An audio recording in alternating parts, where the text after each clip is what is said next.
Hello. Oh, wait, excuse me. Let me take off my mask. So hello everybody, I'm Mr. Rob with the Giles County 4-H program. I know we haven't had an opportunity to see you guys as much this year, but we do want to take a little bit of time to do a fun activity with you all, even though we are apart. So today we're going to be showing you all how to make your very own homemade mask. Okay, now, regardless of what you personally believe about masks, there are some places that require you to use one. So in the event that you are somewhere where you need to wear a mask, you'll have one, or on a cold day like today, if you just need something to help keep your face warm, that will work as well. However, it can benefit you. So it's going to be a pretty easy process. So let me tell you what materials you guys are going to need. All right.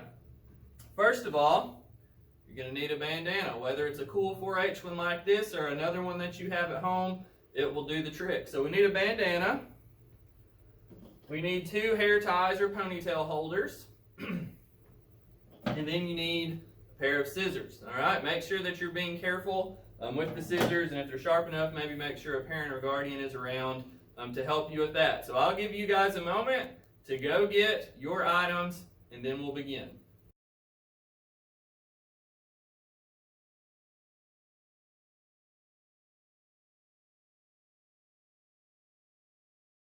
Okay, now that you have your materials ready, let's get started. Okay, so you're going to want to take your bandana and flip it to where the pattern side is laying on the table.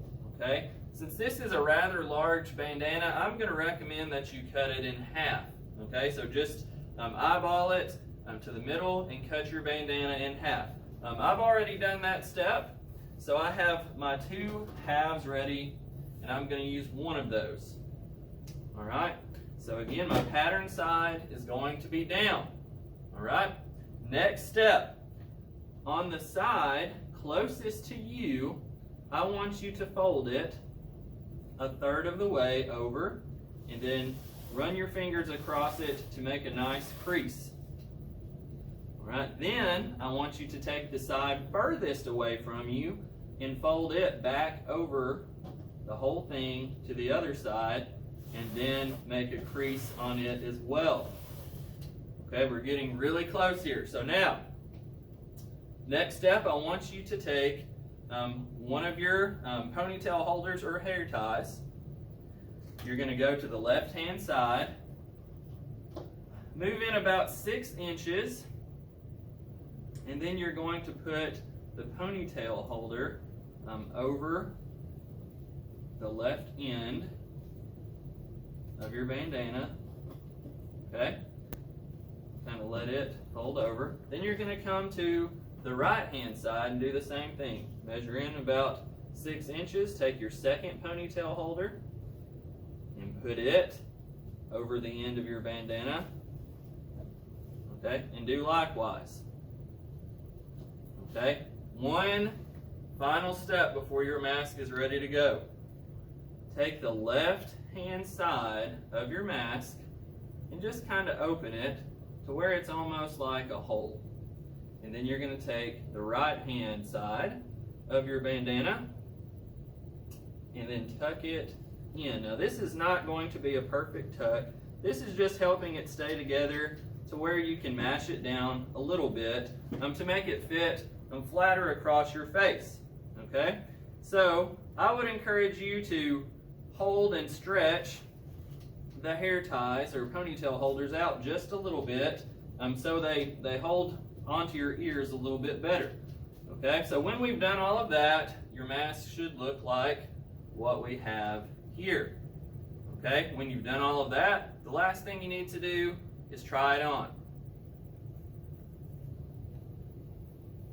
Again, you may want to give your ponytail holders a little stretch to get them where you want them to be. So now I have a fully functioning mask made from a bandana. Now that you have your mask assembled, these are reusable masks, but you're going to want to make sure that you properly wash it after each use. So it's pretty simple. You're just going to disassemble it. You're going to take off each of the ponytail holders, throw it in the wash like you would normal laundry, and then after it's been cleaned, you just simply reassemble it and you're ready to go. So now you have the skills you need to make your very own masks. So whether you make additional ones for yourself, for your family, or if you are really passionate about it, you may make some masks and donate them to your favorite organization in your community. Because as 4-Hers, we are always looking for opportunities to serve in our community. Thank you for taking a few minutes to learn a quick activity with us, and I hope it serves you and those around you well. So we'll see you next time.